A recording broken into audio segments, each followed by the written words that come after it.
Welcome back to another episode of the GMBN Weekly Tech Show. So this week coming up on the show, we've got some amazing reader mods from you guys. We've got all the new tech news that you need to know about. And we've got a bit of a special guest joining us in the Bike Cave.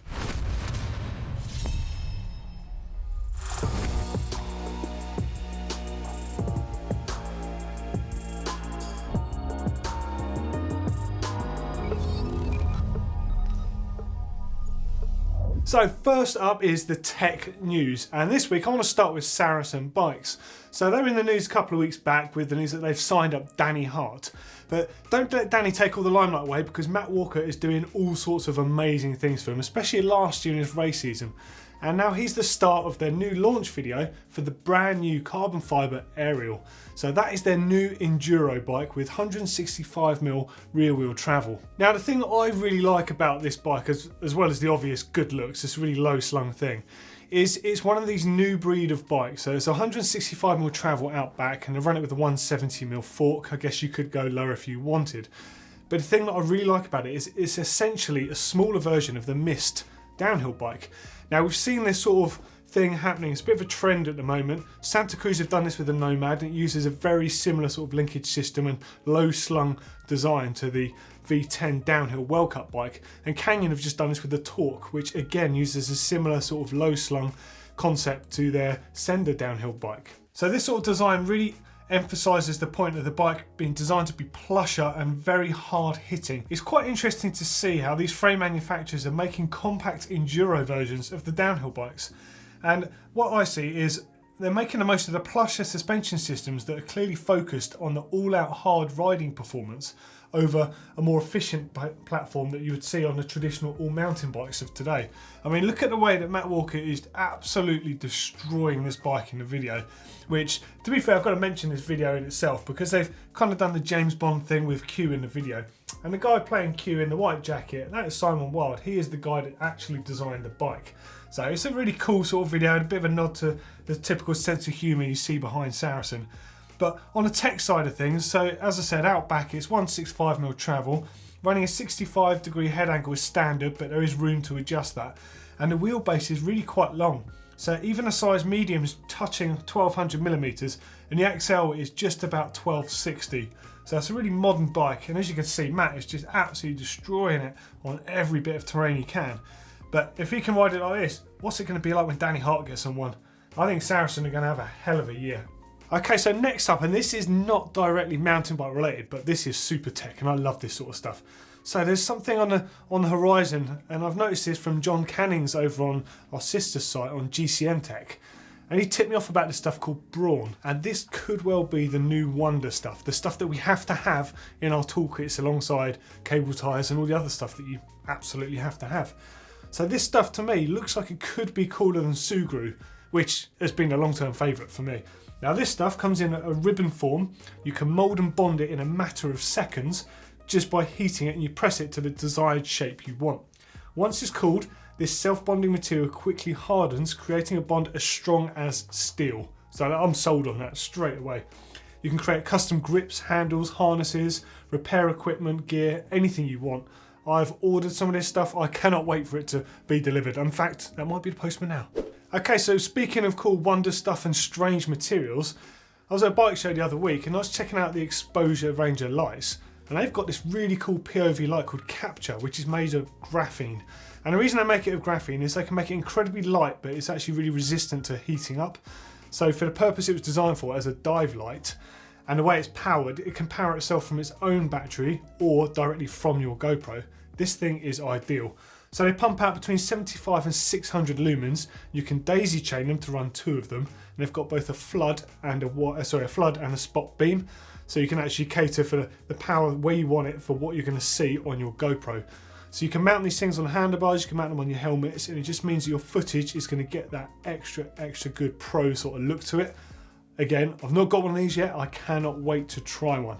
So you'll have to wait and see what the footage is like. Okay, so a bunch of 29-inch wheel related news now. So first up is the Mondraker rider, Florent Paye, who last season was riding a double XL complete one-off aluminium version of the carbon race bike that Danny Hart was riding. Now this thing was absolutely enormous. I've not got any numbers on it, but I'm guessing his wheelbase was pushing probably 1300mm, which is just colossal. But then he is 6'5". He's, as far as I know, he is the tallest World Cup racer out there at the moment. So isn't it strange that he was still on 27.5-inch wheels when Danny was having that 29-inch prototype made up? Well, not so strange now, because it's been confirmed that he's going to be riding the bigger wheels for the 2018 season. To me, that is really exciting, because seeing the guy on the bigger bike really made a difference to the way he rode and the way he approached stuff. He's got a really cool style anyway, and when you see him ripping on 29-inch wheels, I reckon it's going to be his best season yet. Next up, you guessed it, it's some more 29-inch wheel related topic. So this time it's robot bikes who've got a new one out. So it's the R130. That's a 130mm travel 29-inch wheel bike. It's good enough for enduro, it's light enough for XC, whatever you want to do on this thing. It is a beast. And why is this one so cool? Well, this is made using a very, very different technique to pretty much any mountain bike you'll ever see. So robot bikes use additive manufacturing. So they've got carbon fibre tubes with titanium lugs, and the tubes are bonded into the lugs of the frame. And due to the way that it's manufactured, every frame can be custom made with your geometry and your angles the way you want. You simply go onto their website, you input your height, your arm width, your wingspan as it were, your inner leg measurement, and they give you recommendations on geometry set for that. But you can actually pick that yourself and alter the head angles. Now, as standard, it comes with a 66-degree head angle, which is plenty for that 29er 130mm, but you're open to do this your own way. But the thing that's really cool is how the titanium lugs are made. Now, made using additive manufacturing by UK company Renishaw. So this is a similar principle to 3D printing in titanium. It is super tech stuff, and I'm going to go and see him soon because I want to see this stuff being made in the flesh. And so finally in the news is some eyewear related stuff from 100%. Now 100% came into the sport from motocross with their goggles and their range of eyewear, and they've got some really, really nice stuff. But these new ones, the Speedcraft Air glasses, they've got something a little bit different on them, and we noticed these first on the face of Peter Sagan, so you know, the road race megastar. Now if you look carefully around the bridge of the nose there, you'll see they've got these two sort of prongs that stick out. Now they're magnetic, and they're said to basically vastly enhance the way you can intake air through your nose. So if that's the case, that's some pretty crazy tech. They call it the patented AC system breathing technology. Until we've seen this in the flesh and tried them out, we can't really comment on that, but they do look pretty impressive. Love the 80s retro styling of these things. Okay, so now it's back to comments from last week's show. Again, thank you for all the comments. Still going through them because there's quite a lot more than usual. Keep them firing in, add them in the comments, send them in by email to the address on the screen. Hit me up on Facebook, hit us up on Facebook, Instagram, all of the usual methods. Just going to read a few of these ones out from last week. SPD Nick, listening to the comments about strapping stuff to your bike enduro style. I know this has become a big thing, but it ruined several pumps back in the day for me from carrying them on the bike for a British winter. Yep, I get that. For me, a non-racer and self-funded, the backpack keeps the tools away from water, dirt, etc. that will shorten the life of them. And I'm guessing the straps do for your paintwork no favours either. Yeah, 100%. I completely agree with you there. I mean, don't get me wrong, at the same time, I like riding with nothing on my back, you know, going out with the bare minimum stuff. I do see the appeal of that, but most of the guys doing this is purely in a racing situation where they want the fastest possible access to the thing they need. So if that's an inner tube with a CO2 cartridge just under the top tube of their bike, they can tear it off, get it straight into the bike and get riding again before they lose their time on the trail. I understand they can protect their frame, mind you, before they put that stuff on with heli tape. And that's probably what I would do if I was going to do that sort of thing. But definitely take your point on, and it's definitely worth listening to that, everyone else that's watching this at the moment, because it's a very valid point that those tools aren't designed, especially the pumps, not designed to handle the British winter like the bikes do. Next up, Nathan Morse. Yes, kids' bikes need more attention from manufacturers in the industry. They're almost way too heavy for kids aged 5 to 12. Giant, Salsa and Specialized all have decent options for 2018, and it's really good to hear about the Hope Academy in this video. Thank you. Yeah, do you know what? Like, I can't emphasize it enough. Like, they are the future of our sport. Anyone coming in, the first experience they're going to get on a mountain bike is so essential to make them want to do it in the future. And the bikes when I rode as a kid, they were just so heavy, and they didn't even have gears or anything. So you think we're adding all this extra stuff onto the bike, suspension, gears, to try and make them look like the big bikes that we ride. No wonder the little kids are going to struggle with that stuff. So yeah, I'm all for like pushing on with kids stuff and giving them the best possible entrance to the sport. Yeah, and Isla Bike, and of course Hope, are doing a great job with that. And the brands you mentioned too, Giant, Salsa, Specialized. I know Martyn used to have some great bikes, and Trek too. So there are some really good manufacturers out there. In Plaskett, hey Doddy, you want retro tech? Come to Bellingham. We've got a bike shop called The Hub, and it's basically a museum of retro tech. Is that an invite? I've never been to Bellingham. I'd love to. It sounds great, and The Hub sounds awesome. I'm going to have to check that one out after the show. Richard Allen, love the Instagram and photography stuff lately. How do you carry your DSLR when you're on your bike to keep it safe? Photographer-specific backpack or on the frame? Love to know what you use. It kind of depends how long a ride I'm going for, where I'm going, what lenses I want to take. I mean, I've got an Evox CP26 bag, and it's indestructible basically. This bag is a real heavy duty bag, but it is extremely heavy when it's fully laden. So if I'm carrying a 7200, a 2470, tripod, bunch of other lenses like a wide and a fish and stuff in there, you're talking like 20 odd pounds, sometimes 25 pounds with like heavy duty tripods in it. You can ride in that, but obviously you have to change the sag on your bike, so it's not ideal. So what I've been doing is trying to streamline my kit as much as possible. I'm just in the process of trying to find a lightweight streamline bag by using sort of internal sort of camera compartments rather than a dedicated bag, just to protect the camera inside a regular riding bag. So I'm actually going to do something out on my Facebook page soon with all the different ways that I do carry stuff. Now it is time for Bike Cave, but instead of doing it here on my own, I've got someone to go and see downstairs, so I'll be back in a minute. So this week for Bike Cave, I've come downstairs to the very own Dirt Shed set, and I'm here with Martyn. How cool is this? So Martyn is the originator. He's the man that invented Bike Vault. So I've got high hopes for Bike Cave. Yeah, maybe we'll get it there. I'm very interested in Bike Cave. I think I could get a bit into this. It sounds like a lot of fun. It is. We've got some corkers this week. Let's take a look. So first up is Roy Broomfield. Here's my Bike Cave. I'm very lucky to have a wife that enjoys the sport as much as we do. And she let me build this Bike Cave in British Columbia. Oh man, living in bike heaven.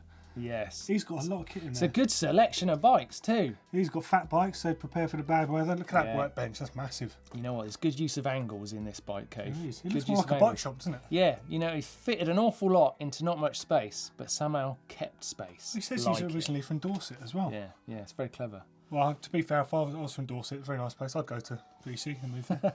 Yeah, it's nice. Yeah, that's definitely a good one to start. Okay, so next up we've got Adam Cross.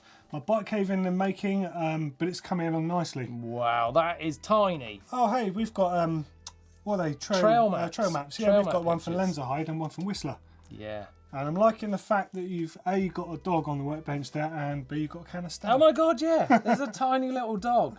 I love that. Or a massive can of Stella. Yeah, I really like, do you know what? I really like the old license plates as well. Bit of nostalgia. I bet those cars were loved, you know? Yeah, had a story behind them. Yeah. Yeah, I really like it. I really like it. Clearly into your mountain sports with snowboard up the top there. Yeah, you've got a lot in there. Crammed an awful lot in. Crammed. Yeah. Next up is from Bailey and Gilles. There's no words for this one, unfortunately, which is a shame because it's a pretty cool setup, I think. You know what? Look at those tools. Those tools, I mean, you know, if you talk to a pro mechanic, there's this thing, 90 degrees is the rule. You know what I mean? Keep your tools in order. And I think that is a very good example of that. That's what I'm always looking for in a Bike Cave, I think, is like, what are they doing with the tools? Look at them. It's got a compressor down there as well. Yeah, it's all happening. Pretty serious, and a nice roll cab and stack of tyres. Yeah. That's all fully kitted out. It's all going on there. Do you know what, that was good, but the next one really impresses me for his commitment. So from Dan Scotney, here's a picture of my current Bike Cave, i.e. my front room. I'm in the middle of moving house from Peterborough to Lake District. Obviously he had to stop what he was doing moving house, that wasn't important. What? Fixing his bike. Oh my God. Oh my God. And it looks like he's fitting a dropper post. The partner is not going to be happy. Yeah. It's irrelevant. I feel like there's a lack of light in this Bike Cave. I mean, you're not going to be able to see what you're doing that well. I mean, open the curtains maybe. Maybe get a bit of light in there. Maybe he has to. Yeah, but you're right. It's real commitment. It's good. I'm into that. Front room mechanics all the way. Next is Jan Shirt in Germany. You can see my wife's Rocky Mountain Slayer, my old Cube Fritz, and my brand new propane tie. Oh, you got some serious kit in here, dude. Wow. We've got some WD-40 up the back there. I like the propane. I like Yeah, that. that's a slick looking bike, Nice, isn't it? nice. The tools are nearly in shape. They're not quite as ordered as I'd like. Oh, I've just spotted something that Neil would like, the Beastie Boys Sabotage poster at Yes. the back. Yeah, I Probably coolest music video of all time, I reckon. Yeah. I did a whole mountain bike video based on that. Did you? Yeah. Oh, was that Tricks and Stunts? Tricks and Of Stunts course. is based Yeah. on, loosely, I might add, and badly based on. No, it was that. good. It's all good. Some Petey's tubular sealant. I like the cupboard, the little mesh cupboards with the Yeah. helmet safe. That's kind of like his little gold treasure in there. Yeah, everything's in its place. Like it. Okay, so next up we've got Mike Hood, and this very clearly is not any sort of workshop. He's taken over the kitchen. That's a kitchen, yeah. Yeah. That is a kitchen. But you know what? That's not a bike. Doesn't matter where you fix your bike. Like, the bike is important. You can't do it outside, can you? And I also like your commitment. Taking over the kitchen, need to move house and upgrade to a proper cave. Do. Nothing to do with the house. This is Yeah, all you about, do, yeah. I need a bigger place to work on my bike. Yeah, it's our dream, innit? We all want that special place to work on our bikes. A very nice Scott as well, that. Yeah, I still dream about it. We filled our shed with a film set.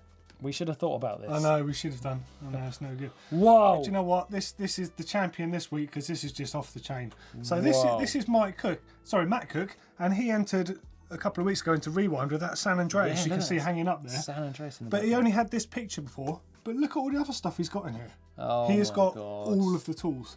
All the park setup, loads of spare rotors. Yeah. Oil, I can see Fox fluid up there, stands, tyre sealant. It looks like a shop. Oh, look, Oh my God, they've got a Who's that screen freak with on the TV? a screen with Doddy playing on it. GMBN Tech's happening. Oh, Look this how big it place is. unreal. I literally like I'm a dream of a workshop So like jealous. this. So jealous. This is bigger than our workshop here. You do realise that, don't you, Matt? Man cave. Man cave, it what's- says on the wall. And some kind is that Retro not bike. proper 90s MTB in the back there? Like you said, it looks a bit like Blake Saracen. Yeah, I think that is. Oh, look no. at those tools. Look at the angles of screwdrivers. 90 degrees, please. 90 degrees. Just like you said. Oh, the Walt Man. Yeah. Interesting. Yeah. Good tools, great tools. Yeah. Prefer Makita, I've got to say. I like a Hilti, like a Hilti drill. That was nice. Yeah, back but for they're a walk. all good, and I like the fact they're all organised, 90 degrees Yeah. again. Whoa, my God. I'm not so sure about your walk-in wardrobe though. It's gone crazy. How many pairs of jeans does a man It's need? a lot of riding kit right there. I agree with the shoes. But Yeah. Matt, wow, that is Matt, it. Bang. special. Out the bike cave. Guys, so impressed with the level, the variety, and quite frankly, the size of some of them. Like, we got the tiny ones and the massive ones. Yeah, absolutely. Thanks for having me along for the bike cave. Oh man, I enjoyed it. I need you to get more involved with this I stuff. cannot wait to see what comes in next. I'm a little bit jealous after all that. Yeah. Well, keep them coming in. Make sure you use the hashtag BikeCave. You can add them in the comments below, Facebook, Instagram, or of course to the usual email address.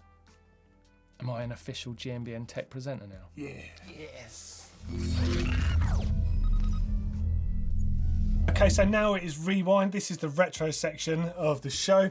And yet again, I've got Martyn here. Basically, I love having this guy around because he knows so much stuff about retro. And I can't wait for this bit of a retro geek like me. Yeah. So we're going to get straight in. So the first one is a 1997 Barracuda that's coming from Chris Brasher in Australia. Now it's all OEM specs still, besides the handlebars and seat posts, which is pretty amazing. That is incredible. But do you remember, like, Oh, look at it's it. a unified design. So this, like, Barracuda were quite good. They had a World Cup team back then as well. Yeah. So the suspension design actually doesn't do anything unless you sat down. So it's basically a hardtail. You stand up, it's full sus. So kind of quite good for back then because everyone was trying to battle suspension working. Yeah, They but wanted it can to- you imagine going down a World Cup track on that bike? No. Oh my God. Terrifying. I've got those tyres in my So they're garage. There's IRCs, aren't IRCs, they? yeah. And Mythos. sun rims. Yes, that's right. Sunring, 32-hole rims. Yeah. Flight saddle on there. Dean It's a post. fantastic bit of kit. It's lush, isn't it? And the Manitou Manitou's up the SX is on there. Oh, White Industries hubs. Man, that's like a really nice. It makes my kit. mouth water, that bike, a little bit. And it's I obviously really do. next to his modern day bikes there. It's got Specialised in Enduro. And a Da Vinci, I think was that carbon. Next to a modern bike, it looks kind of crazy. Look how but tiny the bars look. fantastic. And they would have been wide at the time because that was a Yeah. riser bar. Yeah, and with bar ends on the end. Yeah. That's so kooky. I'm gonna Love it. build. I'm gonna build a retro bike. I need to do it. I need to follow what all these guys are doing. Yeah, it's interesting. That suspension Wow. system is slightly around the other way to the problem I have when I'm riding my mountain bike. Mine bucks because I'm always sat down, whereas the only way to make the suspension work is sit down. Yeah, 100%. So you've got a hardtail, and then once you sit down, you've got a suspension bike about as good as mine. Not good. Yeah.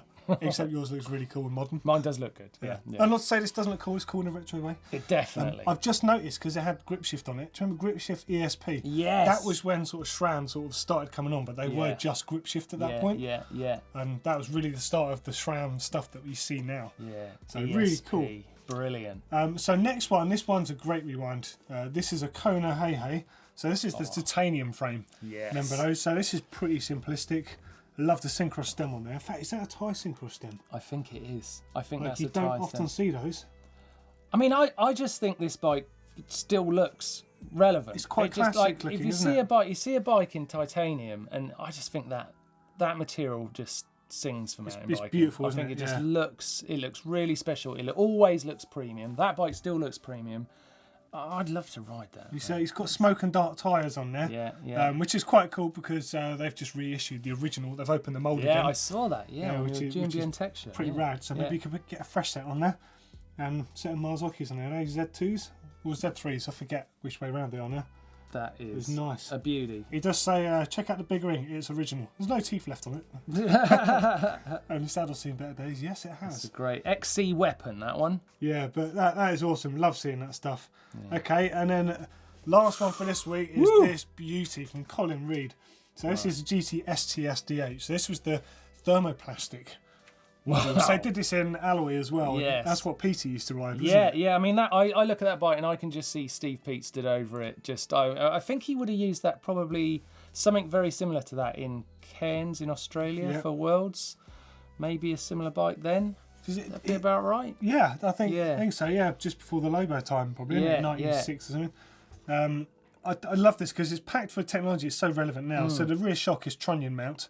So that's it's pretty ancient by today's standards. But all the modern rock shocks, metric shocks, they're available with trunnion mount on them. Yeah. And then it's got Shimano DX downhill pedals, Mavic D521 rims, which was like the standard. That's what you had. You had to have those. Those Tioga tyres, they came in two versions that looked the same, didn't they? It was like terrifyingly bad and the pro ones. Yeah, I rode those Tioga tyres for like 3 years. I tried so many different compounds and I never really found one that suited me for what I was using the bike for. But you had to have the Tioga seat, like the white line down the middle of the seat. That was iconic, wasn't it? You were no one unless you had that Tioga seat, really. You had to have it. There is something here that does make me a bit sad though. So you've got the AC chain guide on there, but that they used to have an upper and a lower, and I'm sure that bike had the lower on it, and you've got a cord chain guide on there rather than the AC. Yeah. I'm guessing it might have broken some point down the years. Yeah. But do you remember those, the Bullet Brothers? Yeah. That was the old answer to the modern day clutch. Yeah, that is right. Yeah, that's what that was. Yeah. I mean, I look at that bike and there's just one bit that just grates on me. I mean, it's beautiful. It's in beautiful condition. But that little sort of seat post that's... the stub post there, it grabs my eye all the time. I wish they'd thought of another solution to that there. But do you know what? Like, GT are so iconic with the stuff they've had in the past. I mean, those Maguras. Yeah. Of course, yeah. Not race lines, though, but Maguras. On a downhill, though, the Maguras, they were not the ideal brake. They would get a little bit hot, and you start to pull them, and you think, you know what, my brakes aren't working. I guess so, but at this point, this were only just coming in, so the forks, the DHOs on there, they've got disc tabs on them, but the rear doesn't. Yeah. Discs so weren't quite there. You know, massive risers on it bars. It's a special looking bike, that. Special. But wow, like absolutely loving the retro stuff. Like, please keep that stuff coming in. Kind of inundated with it. We've got to be quite tight on the amount that we get on the channel, because otherwise we'll be doing retro all day long. Yeah. Maybe why not? More. Again, keep that stuff firing in with the usual hashtags, hashtag rewind, usual addresses, and all the normal portals, and hopefully you'll get on next week's show. Okay, so now it's my favourite section of the show. This is Top Mods, and this is where we get to find out how you guys have been modifying your bikes. As always, really impressed with the level and the variety of stuff coming in, so please keep that stuff coming. I love hearing about it all. So first up is Dorothy Volker. I've upgraded to a 1x. Yes, well done. Another one on the 1x system. I really prefer the simplicity and lightness of a 1x system. Previously, I had a 2x11, which I found to be excessive. 11 speeds is plenty. I love keeping things simple. And do you know what I can see as well as that nice looking sort of YT bike you've got there with the 1x setup on it, is the fact that you've ditched off 2 chainrings and a front mech and a shifter. That's a whole bunch of weight you've just lost off your bike. What, 700-800 grams of weight? Going simple. That's the way. Nice one. Next one is from Nick Morris. Hi Doddy and the GMBN Tech team, loving the content and focus on tech. Cool, that's what we're here for. Here's my submission for the show, I hope it succeeds.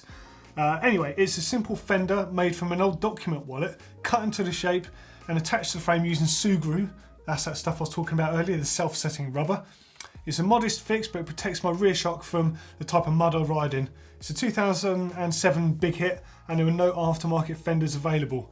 Do you know what, that's a really neat solution. Now, it reminds me a lot of the sort of fenders you get built onto the Mondraker frames. It's exactly the same sort of thing, except you've done this yourself. That's neat, you know. That could be an aftermarket product, you know, if you get that right. That's a smart mod, and that's going to keep your shot going longer before it needs to be serviced as well. Next up is Jonas Boone. My last race in September turned out to be a very wet one, so I got some grip tape on my shifter in a hurry pre-race, but it didn't really satisfy me because it looked a bit messy. It's kind of meh, as you can see. Yeah, alright, fair enough, it's functional, let's just call it that. Took me some time to make some paper templates, but now, as I'm also a tech nerd, I've made my one logo and a shifter. Oh dude, that looks so cool. That looks rad. Compared to the other one, alright, yeah, that is functional, but yeah, now you've made it, it looks like it's supposed to be on there. That's cool. Okay, next up is Toby Granito. Hi, I'm Toby from Colorado. Oh, lucky you. Love to go to Colorado. Kind of a bit of home mountain biking, that is. The factory chainstay protector on my Rocky Mountain Growler wasn't enough to protect from my rowdy riding, so I protect my chainstay with paracord. Okay, that's interesting. Keeps the chainstay safe, and if you've got some paracord, you need it out on the trail. Actually, that's really cool because, like I just said, you can unwind it from your chainstay if you don't need it, and you can use it for other stuff. So if you've got maybe a cable that's come loose from its housing or something, you can lash it back on again. Nice, that is tidy. I don't think it would fare too well in this country though. I mean, what's paracord made of? Is it nylon? I think it's nylon. It looks like it would still sort of soak up some of our moisture, but I'm guessing it's quite a lot drier where you ride. Either way, it's really neat and tidy. That is a nice top mod. And next one is from Steve Saunders. So he's got a 2010 Ibis Mojo. Very nice bike that is. So he took an old chainring and he created a bash guard out of it by angle grinding off all the teeth and spray painting it. Oh, I am all over that. That looks really good as well. That really looks like the old rock rings that Hans Ray used to ride back in the 90s. That is a great top mod. That's recycling something you've already used and it's going to protect your chain and your chainring. That is absolutely top notch, that is. Nice work. And finally for this episode is Matt Marshman. Here's my submission for top mods. I took my old 2x shifter and modified it to become a dropper post lever. Oh yes. I did this by opening up the shifter and removing the pull that's responsible for keeping the cable in tension when you change gear. So basically it just acts as a one-way lever. That is very smart. Don't know why I haven't done that. I also cut off the release lever to make it look a bit cleaner and less like a 2x shifter. It works a treat. Do you know what? That is awesome. I've got a whole bunch of those I could do that with. Ooh, watch this space. I might do a little how-to on how to do exactly that. Thank you for the advice and the tip there, Matt Marshman. That is a superb top mod. Okay, so Tech of the Week is a product that unfortunately hasn't turned up yet. Apparently it's on a plane on the way here. So I'm just going to have to show you these amazing pictures of it in the meantime. So if we just rewind back to the 90s, there was a bit of a craze for people running unusual wheels. So out back, people used to run disc wheels. So there was like basically a disc with Kevlar cords instead of spokes, like a tension disc if you like. And Sagino made one of those, and of course the famous one was the Tioga disc drive. Made a very cool noise, they looked really cool, but in reality they weren't actually that good. However, I still want a brand new one. If anyone's got them, got one out there. I've got cash waiting, so tip me off. Besides the point, let's just jump into the front wheel syndrome. So there was a whole range of people making carbon wheels with like multiple spokes. So there was Spinergy that made the 4-spoke wheels that a lot of Cannondale riders used to use, like Libor Carras. Then there was a tri-spoke design ones called Spin, and they were really nice. And then of course there was Spengel. Now Spengel do a lot of stuff in the road world as well, but Spengel are back and they've got a brand new wheel that is pretty crazy and it looks a lot like the old ones do, but the technology has advanced massively and this could be a really good product for enduro riders. So it's got 27.5-inch wheel size and it's a 24mm internal width. So it's not crazy wide, but it's definitely going to still have enough support for your tyres.